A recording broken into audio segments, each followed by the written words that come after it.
scenario is I see if Penn gets injured again this year, if David Sharp is horrible, then maybe you would plug in Assembly at left tackle like he did when he was in Baltimore for 3 games.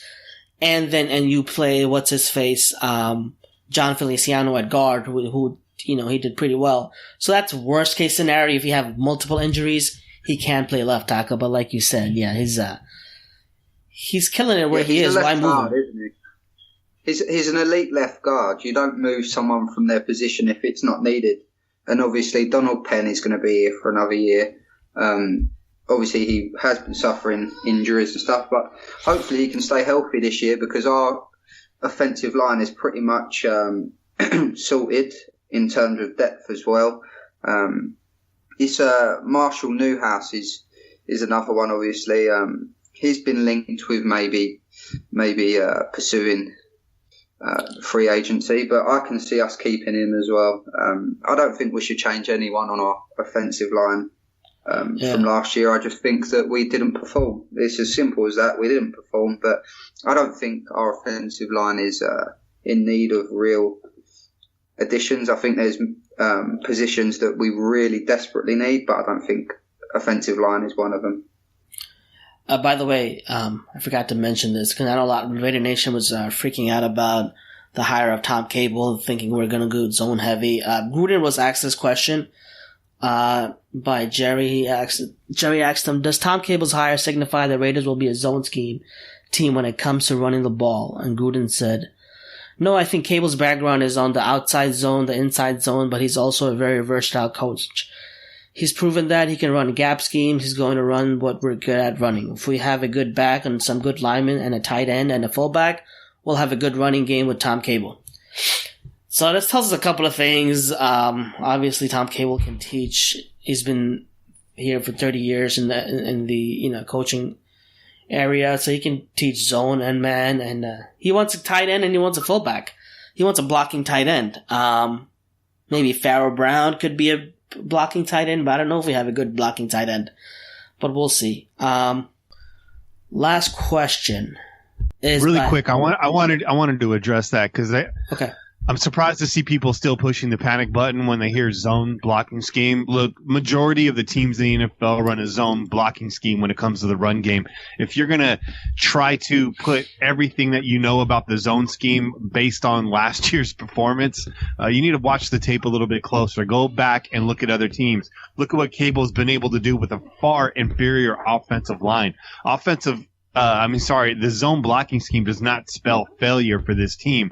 Mike Tice, Todd Downing coached unit spells failure for this team. What you had last year was a locker room that was divided between the coaching staff and the players, and everything suffered as a result of it. We push the reset button. We come in. We have another proven offensive line coach in Tom Cable. This is a guy that worked with Marshawn Lynch, and assuming Lynch returns, you're going to see a much improved unit this year. You're at least going to see a unit that returns to form like they were in 2016, somewhere in that neighborhood. So let's stop pushing the panic button on the zone blocking scheme. That was not the reason for our problems last year. Well said, my friend.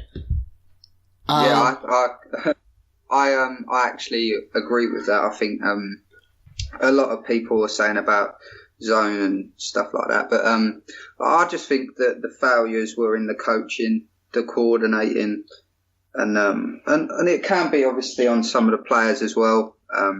They just didn't perform, but it's a new season, so we move on. All right, last question from Nick DaCosta at the Warp Raider. Knowing Gruden loves fullbacks, do we expect to see Jamiz Olawale, or could we possibly see CP? Assuming Gary Conley has a breakout year, what's the expectation? Will he be the next Nnamdi Asomugha or C. Wood? Is it two questions? I guess it's two-part multiple questions. First is knowing Gruden loves fullback, do we expect to see Jamiz Olawale, or could we possibly see CP? Probably Cordell Potter. We definitely see Jamiz Olawale. He's a fullback who ran a 4.3 in college when he was and he played wide receiver some in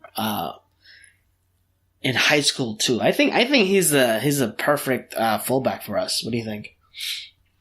Yeah, Olawale is perfect. He absolutely disappeared last year. He just was not used last year at all. You go back and look at the 2 years prior to that, and his numbers are completely different. And they're a lot more on point with the fullbacks under John Gruden's system when he was here the first time. So, again, I wrote a piece on that for the Raider Ramble, so you can go check it out.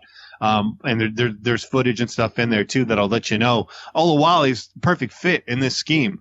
CP, yeah, he's a gadget player. Assuming we bring him back, yeah, I think the answer to both of those questions is yes. And is Gary Conley the next Nnamdi Asamoah or C. Wood?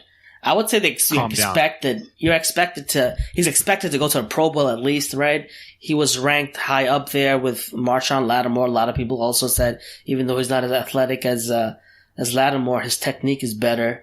So, I mean, you don't want to put so much pressure on the guy. Yeah, he's expected to go to a Pro Bowl, I guess, right? But I don't know if you want to. C. Wood is a Hall of Famer, man. That's you can't compare. You can't compare a Hall of Famer. We need to find out first if he's even a Pro Bowler. We need to find out first if he's even a corner in the NFL. Am I excited about the return of Conley? Absolutely. I think this guy is the talent that we drafted. But can he stay healthy this season? There's too many question marks around Gary and Conley to start asking if he's the next Nnamdi or Charles Woodson. Ask me that at the end of next season, and I'll have an answer for you. Hey, injury history. He really didn't have injury history, nor did Obi. I would blame more on Del Rio's coaching staff, not the coaching staff, the medical staff, than them or our GM. Hey, anything else you guys want to talk about before we wrap up? Anything we didn't cover? No, I think we pretty much covered most of what we wanted to today. But let's just hope that everything that we've been speaking about gets addressed, and hopefully we progress next season. Yeah, man. Hey, sorry. I just wanted to thank you guys for having me on your show, the Raiders Lounge podcast. My name's Kenny Stapler. Yeah, plug your show, man. Yeah, you can check us out at the Pillaging Podcast. We drop new episodes every Thursday night, Friday morning. You can follow us on Twitter at @PillagJustForFun. That's @PillagJust4Fun. If you're interested in blogging and commenting or reading some more articles and you want to know where to find this podcast, you can go to pj4f.com and scroll down to the comments section. The podcast can be found wherever podcasts are found, iTunes, SoundCloud, Stitcher, and we're in the process right now getting on YouTube and Spotify. So look for us to be showing up in a few more spots over the course of the next month. And again, man, it's been a pleasure coming on the show. It was good talking to you guys. Yeah, thanks, man. We love your show. Great plug, Ken, by the way. You guys, thank you. I appreciate that. We want to be just like you when we grow up, like I say.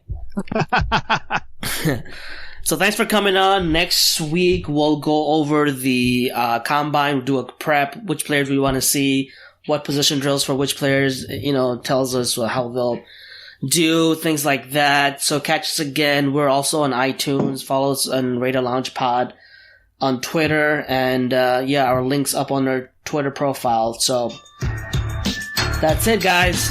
Thank you. Thanks for coming on, Ken, by the way. Yeah, thanks for having me on anytime, guys.